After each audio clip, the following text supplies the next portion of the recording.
Hello, ladies and gentlemen. My name is Brad, and welcome back to Screamin' Pirate EDC. Today we're doing another plunder or plank. If you have not been here before, this is where I take a look at a knife, compare it to my collection, and see if it's going to stay in the collection or is it going to walk the plank. So today we are taking a look at the Urban EDC Supply Monaco. Very cool little knife. This one happens to be in brass. And so to match that brass carry, let's go over what I have on me today. First up, this is going to be the Pirate Barrel Mug from Death Wish Coffee. Delicious stuff in there too, guys. Next up, my light is going to be from Prometheus Lights. This is the beta, and this is going to be the Fisher Space Pen in raw brass. There we go. After that, my pry is going to be from Faro EDC. My coin is going to be the Vigus Veer coin. This is going to be from Shire Post Mint. There you go, guys. Nice brass there as well. And finally, the Hank has got to be, let me get that right side up, the Screamin' Pirate EDC Hank. This is from Renegade EDC. There will be a link in the bio. Any Hank purchased helps the channel. Go check them out. All right, guys, all that's out of the way. Let's talk about the Monaco. Now, once again, I do have an affiliate link with Urban EDC Supply. If you click the link in the description and pre-order one, helps the channel. Why not? But this knife has 3 variations. You are looking at the brass M390 and acid etched. There is also going to be a titanium and a blue anodized titanium, and those have satin blades. Very interesting little tiny knife. Very cool little deep carry pocket clip that matches the blade. I kind of like that a little bit. But let's go ahead and head top down, take a closer look at it, do some specs and some size comparisons, and see what I think about this knife. All right, guys, we are top down with the Monaco. Well, as usual, as per late, as it were, I'm going to have a pop-up with stats on the screen for you. But just to quickly go over this knife, it is M390 blade, and you can get a brass or tie handle. Now, what I think is super interesting about this is that you're getting all of that, and even though it is small, let me bring this up for you guys. It's $200 for the pre-order, guys. That's crazy. Absolutely crazy. That's cool as hell to be $200. I do like the acid edge on here too, but just wanted to show you guys this real quick. As you can see right here, I'm not sure if this will be in the full production, but that's for the track, for your detuned track. Also, deep carry, left or right. Very good idea. I like that a whole lot. Well, guys, now that we've had a nice close-up, had some specs on the screen, let me go ahead and bring up some size comparisons. Now, because it's so small, I'm actually going to bring these all up to the lens just because it is tiny. This is the CJRB Malia. So to give you an idea of how small the Monaco is, guys, I mean, it is tiny, tiny.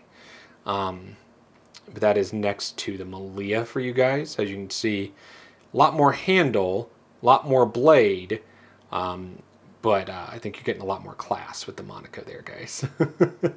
So let's go ahead and tuck the Malia away, set him back down, and then let's break out the Civivi Baby Banter. Now this is probably my favorite small knife of 2021, was the Baby Banter. But I want you guys to kind of really get a good idea of those next to each other, kind of move those around in the light so you can really see. Yeah. So Baby Banter is still bigger. Now, those two knives are obviously more budget friendly. So let's bring out something that's closer to the Monaco. This is going to be the Spyderco Dragonfly, but this is the one in crew wear and carbon fiber. So this one was about $170, $180, I think, when they came out. Still bigger than the Monaco. Monaco's tiny, guys. Very small. If that wasn't apparent enough, if you have a Fisher Space Pen, that's it next to a Fisher Space Pen, okay? It's small, guys. Like tiny, tiny, tiny, tiny. As you may well know, if you've watched the channel, I wear a large glove. I can get, if I'm up on the flipper tab, a full 3 fingers here. It is a spear point, but there's only an edge on one side, as you can see. Very thin back here, but my thumb can rest comfortably. My finger does obviously hang off, but you have a lanyard hole if you want to put a lanyard on there for the pinky.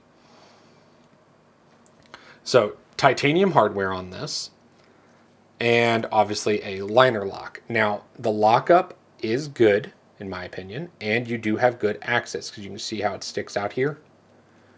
You can get nice, good access. It's a small blade. It's never going to shake shut, but if you give it a whole lot of wrist, you can kind of get it. Very compact too, guys. Like, it doesn't even look like a knife right about here, which is great in an office environment. For me, it is a touch small.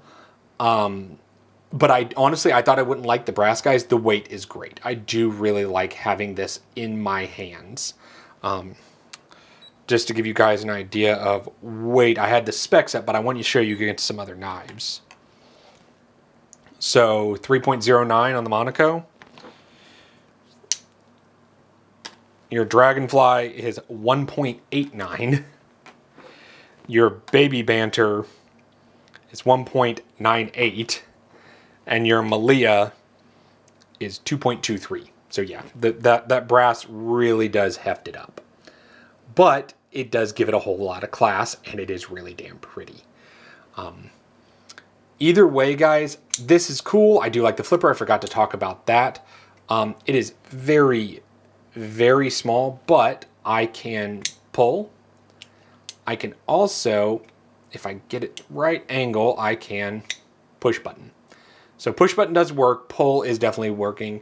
I have not been able to fail this as long as I get a nice, solid grip on the flipper tab. There you go. If I get a good grip on the flipper tab, I have no problem deploying the knife. Well, with that being said, guys, this is a nice quick review for you. Let's go ahead and head back up top for the final conclusions. All right, we are back up top. Now, did some spec size comparisons, but as you probably heard when I was down there, I love the Monaco. I do. The etching on the handle, awesome. Fantastic. I think it's one of the coolest things that I've seen in a while on a handle that's actually factory. Really like it. But this one is going to walk the plank.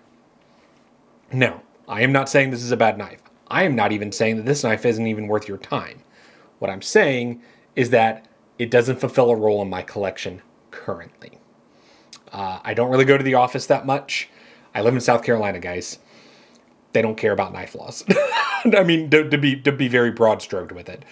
But I have other small knives, and I've really been enjoying bigger knives, like the Gungnir from Renegade EDC. Love bigger knives right now.